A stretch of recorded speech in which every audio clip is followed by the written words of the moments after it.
নমস্কার বন্ধুরা, অনুভার রান্নাঘরে আরো একটি নতুন রেসিপিতে সবাইকে স্বাগত জানাচ্ছি। হঠাৎ করে মিষ্টি খেতে ইচ্ছে করছে তো, তাহলেই বন্ধুরা কাঁচা চাল দিয়ে তৈরি করে ফেলুন দারুণ মজাদার স্বাদের সন্দেশ রেসিপি। এই রেসিপিটি এতটাই মজাদার হয় যে মুখে দেওয়া মাত্রই মিলিয়ে যাবে, আর কিন্তু একেবারে খুব সুন্দর দানাদার হবে। আসুন তাহলে দেখে নিন বন্ধুরা আমার আজকের এই রেসিপিটি। আশা করছি আপনাদের খুবই ভালো লাগবে। বন্ধুরা, আজকের এই রেসিপিটির জন্য এখানে দেখুন আমি নিয়েছি 250 গ্রাম গোবিন্দভোগ চাল। তবে এখানে আপনারা কিন্তু গোবিন্দভোগ চালের জায়গায় বাসমতি চালটা অবশ্যই ব্যবহার করতে পারেন। তবে যেহেতু মিষ্টির রেসিপি, তাই গোবিন্দভোগ চালটা দিলে কিন্তু খেতে খুবই ভালো লাগবে, খুব সুন্দর একটা কিন্তু সুঘ্রাণ পাবেন। আর এই গোবিন্দভোগ চালটাকে কিন্তু আমি আধা ঘন্টার মতো জলে ভিজিয়ে খুব ভালো করে জলটাকে ঝরিয়ে নিয়েছি, আর চালটাকেও কিন্তু খুব ভালো করে আমি ধুয়ে নিয়েছি। বন্ধুরা, এই মিষ্টিটা বানানো এতটাই সহজ যে কেউ দেখলে কিন্তু একবারেই বানিয়ে ফেলতে পারবেন। হঠাৎ যদি কখনো আপনাদের মিষ্টি খেতে ইচ্ছা করে, তাহলে কিন্তু এই রেসিপিটি অবশ্যই বানিয়ে খেতে পারেন। আপনারা আমার আজকের এই রেসিপিটি দেখার পরেই বুঝতে পারবেন যে রেসিপিটি তৈরি করা কতটা সহজ আর কতটা কম উপকরণে তৈরি করা যায়। কথা বলতে বলতে আমি কড়াইয়ের ভিতরে দিয়ে দিয়েছি 2 টেবিল চামচ ঘি। এখানে কিন্তু ঘিয়ের পরিমাণটা খুব বেশি লাগবে না, তবে আপনারা চাইলে একটু বেশিও দিতে পারেন। এবার ঘিটাকে আমি কড়াইয়ের গায়ে খুব ভালো করে মাখিয়ে নেব। তারপর ঘিটা যখন ভালোভাবে গরম হয়ে যাবে, তখন আমি কড়াইর ভিতরে দিয়ে দেবো এই যে ধুয়ে ভিজিয়ে জল ঝরিয়ে রাখা গোবিন্দভোগ চালটা।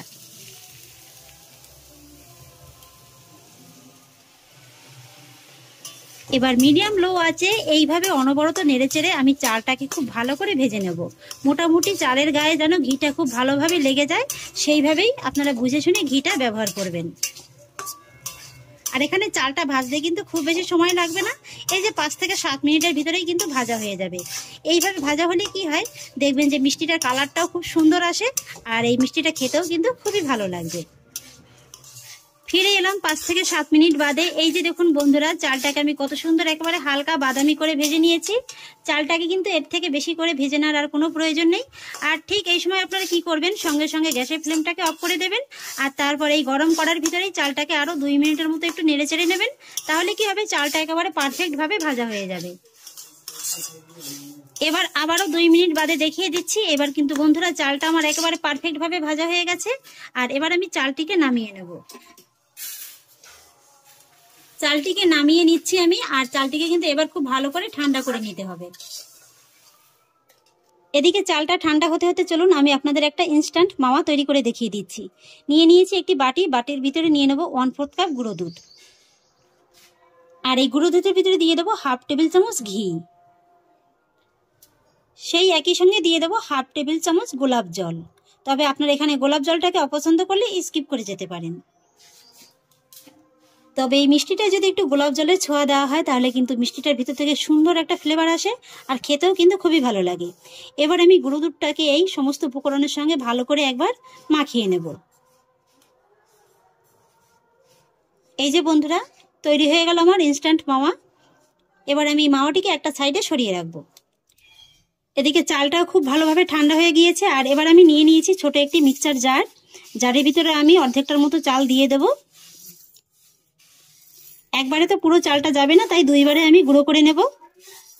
আর আজকের এই মিষ্টিটি সুপার টেস্টি তৈরি করার জন্য আমি এই চালের ভিতরে দিয়ে দেবো 5 থেকে 6টির মতো গোটা কাজু, আর দিয়ে দেবো 5 থেকে 6টির মতো আমন্ড বাদাম।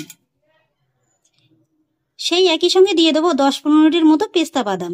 তবে এখানে কিন্তু এগুলো সম্পূর্ণই অপশনাল, আপনারা কিন্তু আপনাদের পছন্দ অনুযায়ী যে কোনো বাদাম অ্যাড করতে পারেন। এখানে কিন্তু আপনারা ভাজা চীনা বাদামটাও অ্যাড করতে পারেন। আর একই সঙ্গে দিয়ে দেবো 4টির মতো ছোট এলাচ, এটাতে কিন্তু সুন্দর একটা ফ্লেভার আসবে। এবার আমি এই সমস্ত উপকরণগুলোকে ভালো করে একটু গুঁড়ো করে নেব।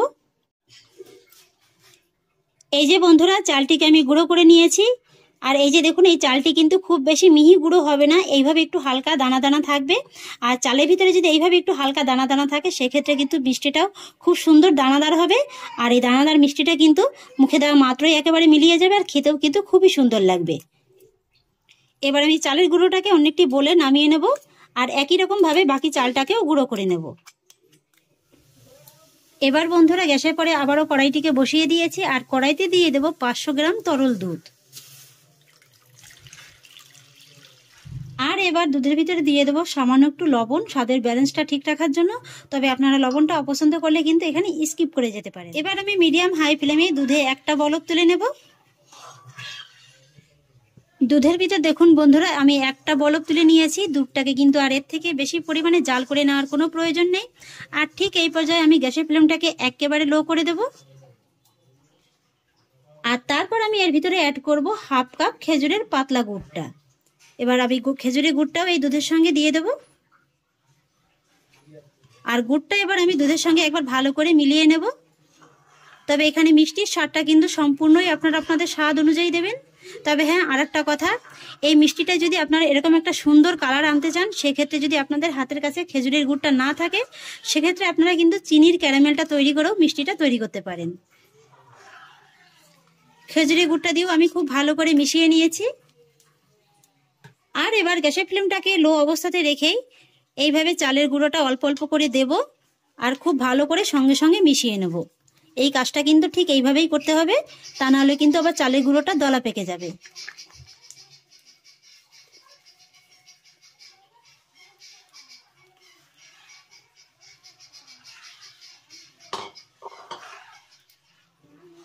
চালের গুঁড়োটা আমি দুধের সঙ্গে খুব ভালো করে মিশিয়ে নিয়েছি। আর এবার গ্যাসের ফ্লেমটাকে মিডিয়াম লোতে রেখে এইভাবে অনবরত 5 থেকে 6 মিনিটের মতো আমি একটু নেড়ে চেড়ে নেব।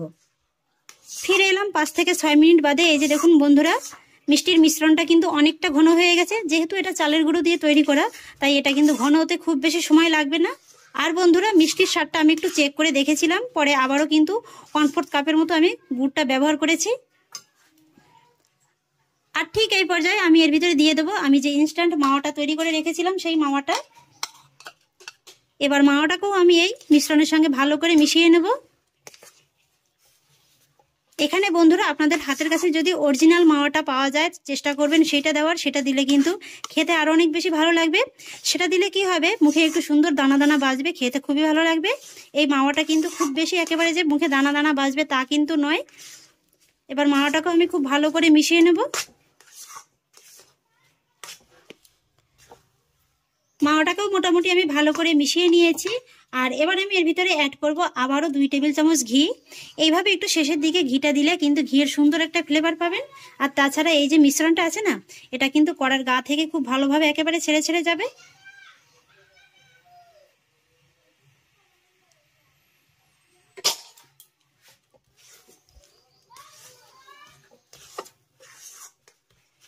ঘিটাকেও আমি খুব ভালো করে মিশিয়ে নিয়েছি। আর এবার আমি গ্যাসের ফ্লেমটা একই রকম অবস্থাতে রেখে আরো মোটামুটি 3 থেকে 4 মিনিটের মতো রান্না করে নেব। এই যে বন্ধুরা, আমি এবার আপনাদের রান্নার একেবারে শেষের পর্যায়ে দেখিয়ে দিচ্ছি। এই যে দেখুন, ডোটি কিন্তু খুব সুন্দরভাবে একেবারে তৈরি হয়ে গেছে। কড়ার গাটা দেখুন কত সুন্দর একেবারে ছেড়ে ছেড়ে দিয়েছে। তবুও আপনাদের বোঝার সুবিধার্থে আমি আরো একটি সহজ উপায় দেখিয়ে দিচ্ছি। সবার গ্যাসে তো সমান তাপমাত্রা থাকে না, তাই সময়টা কিন্তু কম বেশি লাগতে পারে। এইভাবে অল্প একটু হাতে নিয়ে দেখবেন, যদি দেখেন যে এইভাবে খুব সহজে একেবারে গোল পাকানো যাচ্ছে, তাহলেই বুঝবেন যে মিশ্রণটি একেবারে ঠিকঠাক হয়ে গেছে। আরও একটি সহজ উপায় হচ্ছে, এইভাবে একটু দাগ টেনে দেখবেন। যদি দেখেন যে একেবারে খুব সহজেই দাগটা টানা যাচ্ছে এবং আলাদা হয়ে যাচ্ছে, তাহলেই বুঝবেন যে মিষ্টির জন্য ডোটি একেবারে পারফেক্টভাবে তৈরি হয়ে গেছে। এবার আমি গ্যাসের ফ্লেমটাকে অফ করে দেব। আর এবার দেখুন বন্ধুরা, আজকের এই মিষ্টিটি সেট করার জন্য আমি এই ধরনের একটি চৌকো মোল্ড নিয়ে নিয়েছি। তবে আপনারা কিন্তু আপনাদের সুবিধা অনুযায়ী যে কোনো ধরনের পাত্র ব্যবহার করতে পারেন, যেমন স্টিলের বাটি কিংবা স্টিলের থালাটাও ব্যবহার করতে পারেন। আর এবার আমি মোল্ডের ভিতরে দিয়ে দেবো একটি সাদা কাগজ। কাগজে সাধারণ একটু ঘিটা মাখিয়ে নেব।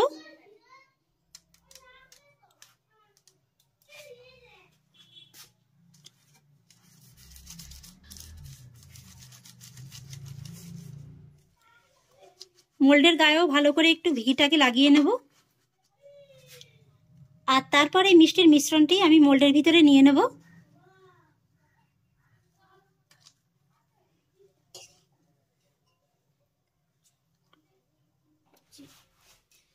পুরো মিষ্টিটাকে আমি মোল্ডের ভিতরে নিয়ে নিয়েছি। আর এবার একটা স্প্যাচুলার সাহায্যে এই মিষ্টিটাকে আমি মোল্ডের ভিতরে খুব ভালো করে সেট করে নেব।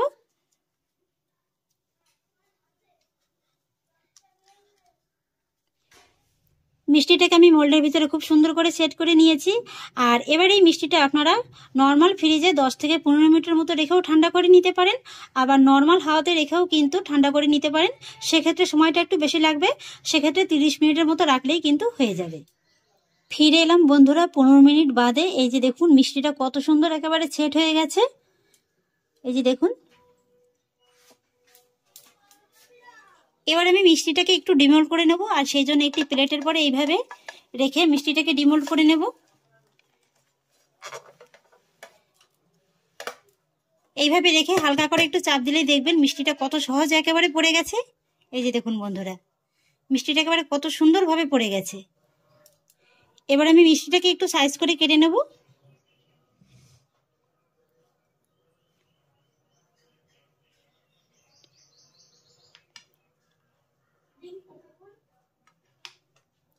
মিষ্টিটা দেখুন বন্ধুরা একেবারে কত সুন্দর দানাদার হয়েছে। এই যে দেখুন,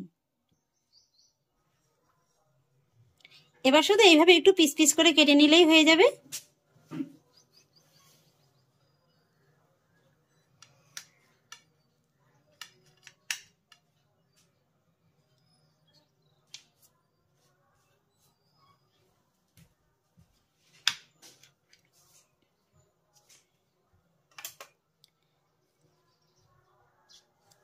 আপনারা নিশ্চয়ই দেখে বুঝতে পারছেন যে মিষ্টিটা ঠিক কতটা সুন্দর হয়েছে আর কতটা দানাদার হয়েছে। দেখতে কিন্তু অসম্ভব লোভনীয় লাগছে। এইভাবেই পুরো মিষ্টিটাকে আমি পিস পিস করে কেটে নেব।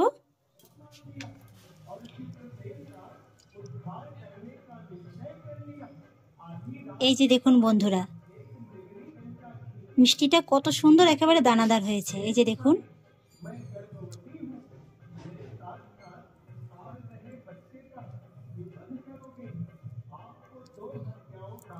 আর এই সন্দেশ মিষ্টিটা কিন্তু মুখে দেওয়া মাত্রই একেবারে মিলিয়ে যাবে, খেতে কিন্তু অসম্ভব মজাদার লাগবে। ঘরে থাকা মাত্র কয়েকটি সামান্য উপকরণ দিয়ে কিন্তু আপনারা এরকম দুর্দান্ত স্বাদের সন্দেশ বানিয়ে ফেলতে পারবেন। হঠাৎ করে যদি মিষ্টি খেতে ইচ্ছা করে তাহলে এই রেসিপিটি কিন্তু তৈরি করে খেতে পারবেন। আশা করছি বন্ধুরা আমার আজকের এই চালের সন্দেশের রেসিপিটি আপনাদেরও খুব ভালো লাগলো। যদি একটু হলেও ভালো লেগে থাকে তাহলে আমাকে অবশ্যই একটা লাইক এবং কমেন্ট করবেন, সেই সঙ্গে বন্ধুদের সঙ্গে শেয়ার করবেন। আর প্লিজ বন্ধুরা, যদি আমার পরিবারের নতুন সদস্য হয়ে থাকেন তাহলে একটা সাবস্ক্রাইব করে পাশে থাকা বেল আইকনটি প্রেস করে দেবেন। ফিরে আসছি এরকমই পরের অন্য কোনো নতুন রেসিপি নিয়ে। সবাই ভালো থাকুন, সুস্থ থাকুন, ধন্যবাদ।